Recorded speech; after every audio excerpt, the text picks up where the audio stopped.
Everywhere you look online, you will find traders and influencers that look like they're making more money than Warren Buffett. You name it, they've got it. Supercars, vacations around the world, and wearing designer clothes. It is insane, and it looks like they're living the lives that most can only dream about. But what's even more wild is that they make it look easy. They make it look like this lifestyle is only an arm's reach away, that if you were to only do one or two things differently, that this lifestyle and all of this money could be yours. These trading gurus play into the deepest, most primal part of our brains, making you think that you're only one course, one click, or one flipping of your personal account away from making millions. And it is so hard to turn away. It is so hard to not pay attention and get sucked into this rabbit hole. But if you are not new to the game, you know that 99.9% of the time, this is a complete lie, and even more often, it is likely a scam. My brand new app, Clarity Forex, okay? The truth is, there is of course no course, no signal group, no a single influencer that will let you go from $0 to $1 million overnight. It's impossible. It's not going to happen. Ask yourself this question: how did you first get into trading? Now, it's possible that some of you watching got introduced because of a friend, heck, maybe even a family member. But for most of us watching, it is because you somehow, thanks to Instagram's algorithm, went down a deep rabbit hole of somebody making tons of money. You likely were scrolling on your phone and saw somebody, some young guy with a Lambo, or going on a crazy vacation, or showing his laptop by the pool in Bali. And you ask yourself, how are they making this much money? Lo and behold, before you know it, you have now learned about Forex trading. If this isn't you, perhaps your story is a little bit more like mine. I was 16, 17 at the time, going to school, of course, not enjoying school one bit at all. I went to class, and one of my buddies was not paying attention in class, and he was sitting right beside me, and he had his laptop open. He had C-Trader open, and he was trading, and I knew a little bit about Forex at the time, but I thought it was a scam. I didn't think you could make any money. So of course, not paying attention to the teacher also, I asked him, hey, what are you doing? He said he was trading Forex, and I straight out asked him, have you made any money with it? And he told me, again, I was only 16 at the time. He told me that he turned $1,000 into $10,000. And at that moment, I was blown away. I was making minimum wage at the time, folding pants at the Baby Gap. $10,000 to me was a life-changing amount of money. And from that very moment, I was completely hooked. But if I could go all the way back to that 16-year-old version of myself, I would tell myself to do one thing. That is to take a deep breath.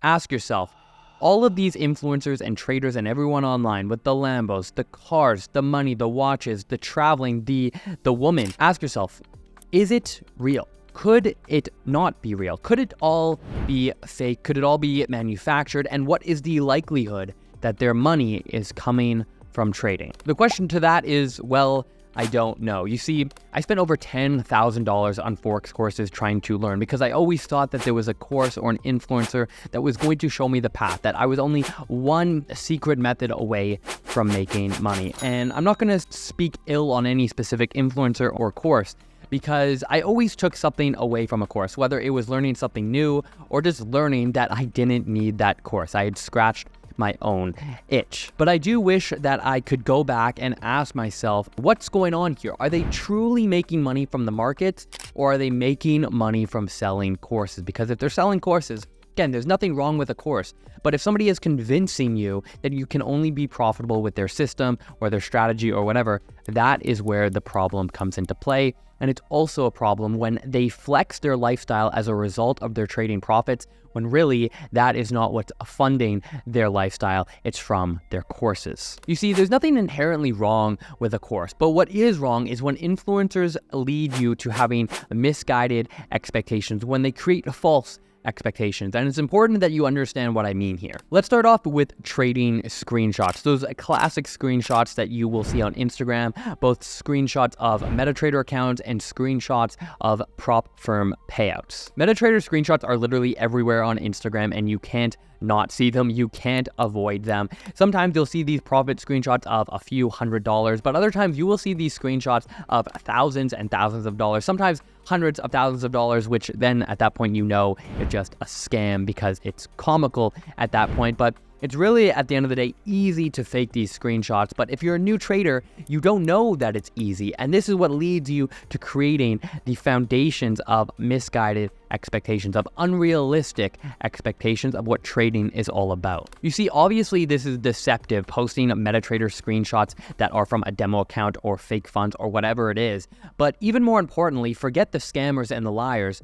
It has a huge impact on your trading that you might not even realize is happening. If these influencers and traders are making you think that it's easy to have all of this money from trading, if you put in years of work and you're not seeing the same result, you're going to think that something is wrong with you, when in fact, maybe nothing is wrong with you. You might be an even better trader than them. They're just faking it. And so you go on to change your strategy, to do something new, when if you had just stuck the course and played the long game, you would have been profitable. You're doing the right thing, but these false expectations that are complete lies are leading you to changing things up. And we're starting to see potentially the same thing with prop firms. I've heard many rumors that some firms will pay out influencers, fake funds, they'll give them fake payout certificates so that, it's fantastic marketing, both for the prop firm and also for the influencers. But again, these fake payout certificates are going to create false expectations, which really gets to the root cause of what I want to share in this video, and that is just how toxic social media is. It's toxic for everyone in the world, but I think it's especially toxic for traders because of these false expectations. Because everything looks so easy on Instagram and every single trader on Twitter looks massively profitable, when you don't see that money start to easily come in, because of course trading is difficult, you're much more likely to strategy hop, to mix things up, and to not stick with your game plan because you think something is wrong with you, but literally nothing is wrong with you at all. You're just being deceived by people that are lying. You might see somebody that posted a payout certificate from a prop firm of $10,000. That's absolutely incredible, but you don't know the backstory. They could have spent $10,000 on prop firm challenges, which is not uncommon. I've seen a lot of people on Twitter, talk about bankrolling challenges by going full margin into these trades, and they'll take 40 challenges in the hopes of getting a massive payout. Is that really trading? In my opinion, no, it's gambling. So again, you have no context when you scroll through social media and you see these screenshots. You don't know their story. You don't know if it's real or fake. You don't know what they had to do to get there, if it even is legit. And all of that is just planting the seeds of negativity and pessimism because you might not yet be there. For me, it was this cycle that led to me taking so many courses, to being unprofitable, to constantly changing my strategy. Whereas if I had just gotten off social media, if I had ignored all of it, I think the very first trading strategy that I learned all the way back when I was 16 would still be making me money today. But I didn't stick with it because I was deceived. I went down this rabbit hole. So I hope that you are smarter than me. I hope you can see the negative impacts that social media will have on your trading and you can avoid this. I know absolutely nothing about ICT. I do not trade ICT or smart money concepts, but what I do know is that he has a massive cult-like following and he claims to have been kidnapped, but who knows if that's actually true. For all of the love and hate that this guy gets, what I do highly respect is that there is no flashy lifestyle Lambo pictures that he posts. It is simply trading content and trading content alone, aside from some personal anecdotes. I think overall this is much better than the other route, and thankfully he is not alone. I do think that we're seeing a rise in trading content on YouTube, Twitter, maybe Instagram, where it's heavily trading focused strategy, results driven rather than the flashy stuff, which is great. However, like I said, I do think that this creates a new problem for traders. It most certainly did for me. Do you remember that line from The Big Short? I think it's from The Big Short, where they're talking about the financial collapse of 2008. They're talking about collateralized debt obligations and all of these fancy terms. And one character says the whole reason that there's these fancy words in finance is because they want you to stay dumb. They want you to think that you don't understand what's happening. So you stay uneducated so that they can basically scam you. They can take your money, you can feel dumb. And I do think that a lot of this happens in the trading world where you have trading influencers, ICT included, where essentially basic concepts are made to be way more complicated than they need to be with all this fancy mumbo jumbo terms and whatnot. Now, again, if you disagree with me, that's fantastic because it means that you are thinking for yourself. You have a different experience. But from my experience, this is exactly the case. You see, what happened with me was there was about a period of 12 months on my trading journey where I became absolutely obsessed with fundamental analysis. I went on to believe that you 100% needed it in order to be a successful trader. You needed to do deep dives on macroeconomic reports. You needed to understand unemployment rates, interest rate decisions, what the Fed was going to do 18 months out. Now, these things can help you, but I quickly went down a rabbit hole that made me a far worse off trader. I was no longer able to make up a decision for whether to buy or sell or make any trade whatsoever. This went on for many months where I would continue to do research, read all of the news, but I simply couldn't come up with a hypothesis for whether GJ was going to go up or down. It was terrible until a friend of mine reminded me and said one simple line that completely transformed my trading. He said, "Matt, you are a trader. You're not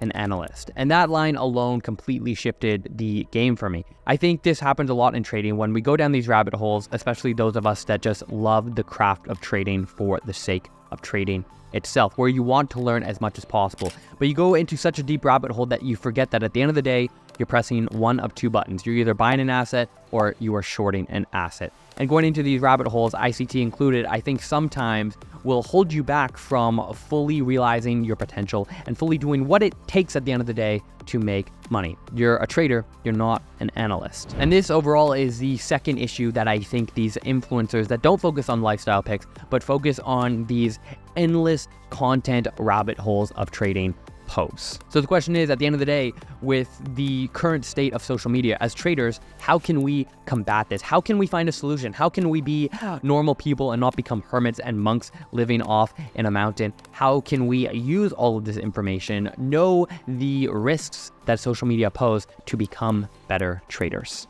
Well, bringing it all the way back roughly 6 years to when I first started trading, this is what I wish I had told myself. Listen, you need to learn from somebody. Courses will save you time, and that's fine.